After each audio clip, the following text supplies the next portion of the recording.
Welcome to the Slop Temple. We pray this video helps. You're going to start with addressing the fundamentals so the update can apply cleanly. First, unplug accessories and connect the Series X directly to power and the router. Avoid hubs. Once done, perform a power cycle by holding the power button for 10 seconds, then press it again.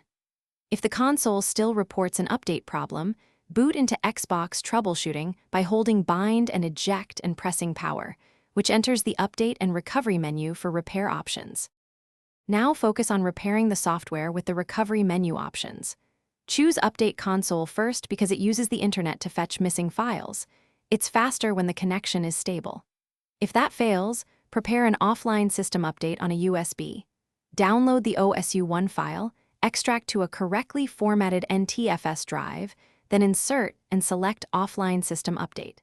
These steps reinstall the system files without erasing games, though make sure the USB finish by restarting the console normally and checking for the update status in settings.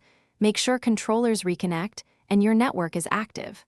If the repair options didn't work, use Reset This Xbox, but select Keep Games and Apps to preserve installations while refreshing the OS. If errors persist, note the exact error code and timestamp. Then contact Xbox support with that information, because hardware faults or account-specific issues sometimes require back-end fixes or a warranty repair. This is the one key troubleshooting tip to speed resolution.